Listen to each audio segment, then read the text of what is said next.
시청자 여러분 안녕하십니까? 2016년 새해가 밝았습니다. 새해 복 많이 받으십시오.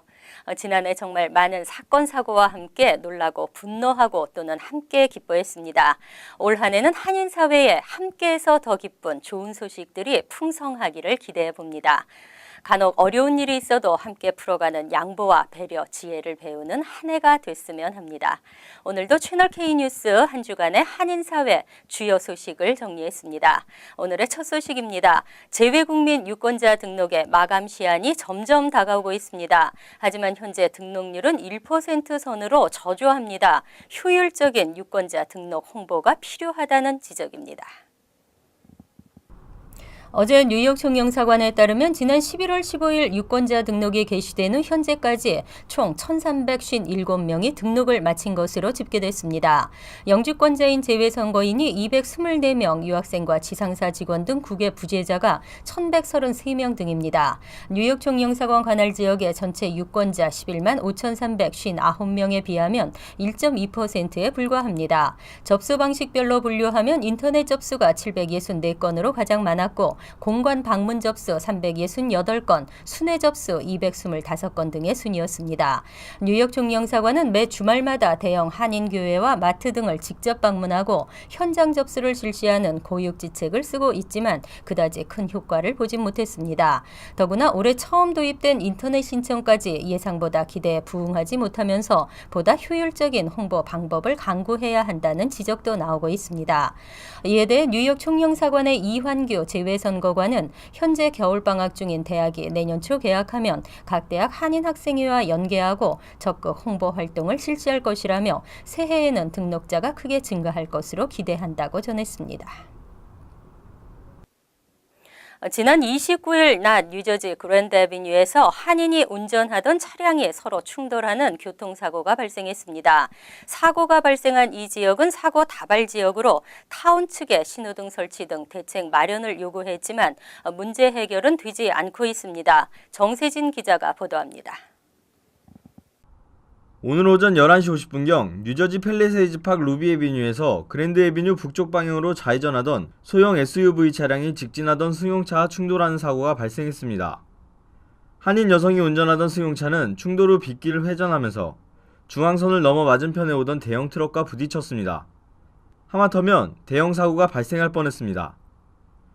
SUV를 운전하던 한인 남성은 별다른 부상이 없었지만 승용차를 운전하던 한인 여성은 목과 허리 등의 통증을 호소해 긴급 출동한 앰뷸런스에 실려 병원으로 후송됐습니다. 사고가 난 지점은 그동안 크고 작은 교통사고가 수차례 발생한 곳입니다. 인근의 한인 비즈니스가 밀집해 있는 20일 그랜드 애비뉴 빌딩 이용자들이 그랜드 애비뉴로 진입하기 위해서는 이곳 교차로를 통과해야만 합니다. 그랜드 애비뉴는 항상 차량 통행량이 많고 차량 속도가 빨라 루비 애비뉴에서 진입이 쉽지 않습니다. 자칫 서두르기라도 하면 오늘 같은 사고가 발생할 수 있습니다. 이딴 사고 발생에 팰리세이즈 팍 타운 측은 그랜드 애비뉴는 카운티 관할이라 타운에서 안전시설 설치가 불가능하다며 그동안의 사고 기록을 정리해 버겐 카운티와 협의해보겠다고 밝혔습니다. 채널 K뉴스 정세진입니다.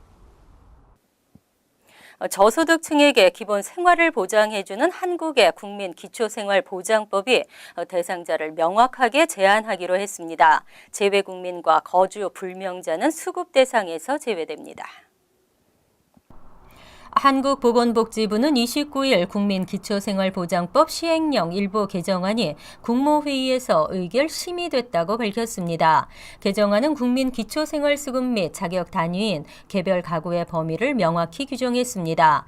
앞으로는 외국의 영주권을 취득했거나 영주할 목적으로 외국에 거주하면서 영주 귀국 신고를 하지 않은 사람, 거주지가 불분명한 사람은 수급 대상에서 제외됩니다. 복지부 관계자는 재외국민이 주민등록을 유지할 수 있도록 관련법이 개정되면서 급여 대상 범위를 분명히 하고자 한 것이라며 기존에도 재외국민이나 거주 불명자에게는 기초생활보장급여가 지급되지 않았다고 설명했습니다. 개정안은 또 조사일 기준으로 과거 5년 내에 다른 사람에게 처분한 재산은 수급자의 재산으로 산정하도록 했습니다. 가족 간의 재산 양도나 처분 재산 은닉 등 부정한 방법으로 급여를 받는 것을 막기 위한 것이라는 설명입니다. 오바마 케어 건강보험 있어도 불만 없어도 걱정입니다. 내년도 오바마 케어 무보험자 벌금이 대폭 오릅니다. 올해에 비해 47%나 증가한 벌금 액수는 평균 $1,000 수준이 될 전망입니다. 지난달 시작된 2016년도 건강보험 플랜 신규 가입 및 변경 신청 기간은 내년 1월 31일까지 계속됩니다. 만약 내년에도 보험에 가입하지 않을 경우 미가입 벌금 액수는 올해에 비해 47%가량 증가할 것으로 추산됐습니다. 카이저 패밀리 재단이 공개한 조사 내용에 따르면 올 한 해 오바마 케어 플랜에 90일 이상 가입하지 않은 무보험자들은 가구당 평균 $661의 벌금을 물게 되는 것으로 나타났습니다. 만약 올해 건강보험 가입 시기를 놓쳐 내년에도 무보험자로 남을 경우는 벌금 액수가 가구당 평균 $969까지 인상됩니다. 내년부터는 1인당 $695 또는 연 과세소득 총액의 2.5% 중 높은 금액으로 벌금이 부과됩니다. 연소득이 연방 빈곤선 400% 이하로 정부 보조금 지원 대상자에 포함되는 무보험자들도 내년 벌금은 $738까지 증가합니다. 뉴욕 주민은 내년 1월 31일까지 뉴욕 건보 상품거래소 웹사이트에서, 뉴저지 주민은 연방 건보 상품거래소 웹사이트에서 가입할 수 있습니다.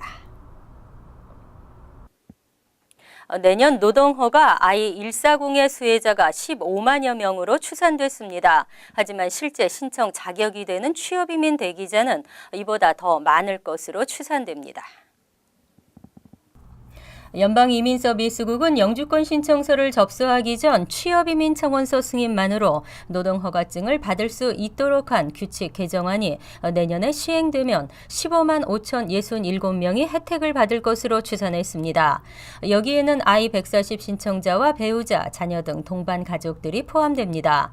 전문직 취업비자 소지자의 배우자에 대한 노동허가증 허용안의 수혜자 17만 9천 명보다는 적은 수치입니다. 하지만 이 추산치는 H-1B 등 비이민비자 신분 유지보다는 I-140 승인 후 노동허가증을 받게 될 취업이민 대기자만을 추산한 것이어서 실제 신청 자격을 갖게 될 취업이민 대기자는 훨씬 더 많을 것으로 예상됩니다. 지난 22일 백악관 예산관리국이 승인한 I-140 노동허가증 규칙 개정안은 I-140을 제출하고 승인받은 취업이민 대기자 가운데 영주권 문호 우선 일자로 인해 영주권 신청서를 제출하지 못하는 경우에 노동허가증을 사전에 발급해주는 내용을 골자로 하고 있습니다. 다만 신청자의 우선일자와 영주권 문호 우선일자의 시간 차이가 1년을 넘길 수는 없습니다. 은행이나 신용조합 계좌 개설 시 주요 신분증으로 인정된다던 ID NYC의 실효성에 의문이 제기됐습니다. 금융기관의 거의 대부분이 ID NYC를 신분증으로 인정하지 않고 있어 문제점으로 대두됐습니다. 스캇 스트링거 뉴욕시 감사원장은 뉴욕시 정부 신분증으로 모든 은행에 신규 계좌를 열 수 있게 해달라고 촉구했습니다. 스트링거 감사원장은 23일 뉴욕시 금융기관의 3분의 1 이하만이 ID NYC를 정식 신분증으로 인정하고 있다고 지적했습니다. 이것은 ID NYC의 본래 취지와 어긋나는 것이라며 모든 은행들이 ID NYC를 소지한 고객들이 계좌를 열 수 있도록 허용해야 한다고 강조했습니다. ID NYC 는 시행 1주년을 앞두고 있지만 JP 모건 체이스와 뱅크 오브 아메리카, 시티그룹 등 주요 은행들은 뉴욕시 정부 신분증을 계좌 신설에 필요한 정식 신분증으로 허용하지 않고 있습니다. 이에 따른 이민자 단체들의 불만이 계속 높아지고 있는 상황입니다. 표준시험 성적을 교사평가에 반영하지 않겠다는 긴급 방안이 발표됐음에도 표준시험 거부율은 더 늘어날 전망입니다. 눈 가리고 아웅식의 주정부 교육정책에 여전히 반대 의견이 높습니다. 뉴욕주 교사와 학부모 단체들에 따르면 3에서 8학년 대상으로 내년 봄에 실시되는 표준시험 거부 학생은 총 40만 명으로 늘어날 것으로 전망되고 있습니다. 거부율로 따지면 무려 40%에 달하는 것으로 지난해 봄 20%와 비교하면 2배에 달합니다.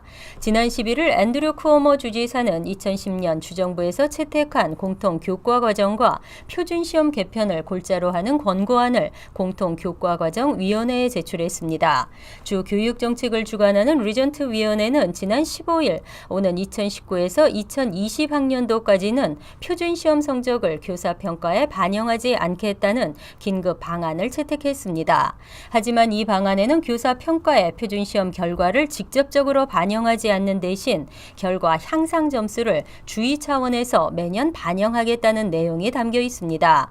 이에 대해 표준 시험 거부 지지자들은 주정부의 교육 정책은 주 표준 시험이든 각 학군 시험이든 결론적으로 시험 빈도와 규모를 늘리는 결과를 가져올 것이라고 주장하고 있습니다. 버라이즌과 스프린트가 고객에게 부과한 부당 서비스 요금에 대해 환불하기로 합의했습니다. 버라이즌과 스프린트 가입자는 웹사이트나 전화를 통해 환불을 신청할 수 있습니다. 앞서 연방통신위원회는 버라이즌과 스프린트가 제3의 단말기 공급업자들과 제휴해 프리미엄 탁스 메시지 등 신규 서비스를 판매하는 과정에서 가입자의 동의 없이 허위로 서비스 요금을 청구한 혐의로 징계한 바 있습니다. 서비스 가입을 거부한 고객에게도 일괄적으로 월 평균 $9 99센트를 부과했다는 이유입니다. 버라이즌과 스프린트는 2010년부터 14년까지 이와 같은 부당 청구를 해온 것으로 알려졌습니다.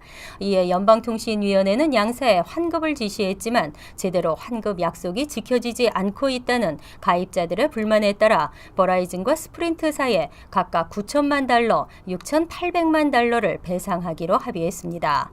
지난해 AT&T와 T-모빌도 같은 혐의로 각각 $1억 500만 $9천만 배상에 합의한 바 있습니다.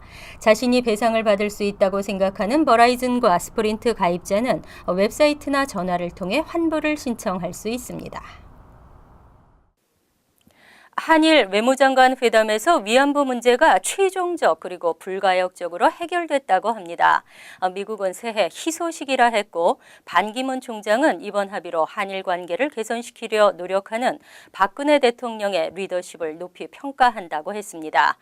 그런데 이 모든 논란의 당사자인 위안부 피해자들은 분노하고 있고 시민단체들은 강력 반발하고 있습니다. 가해자와 피해자라는 역사적 입장은 천년의 역사가 흘러도 변할 수 없는 것입니다. 박근혜 대통령의 2013년 3.1절 기념사입니다. 하지만 최근엔 과거사의 무거운 짐을 내려놓자고 말했습니다. 과거사의 짐을 내려놓고 홀가분해졌는데 왜 국민들의 가슴이 더 무거운지 모르겠습니다. 채널 K 뉴스 여기서 마칩니다. 함께해 주신 여러분 고맙습니다.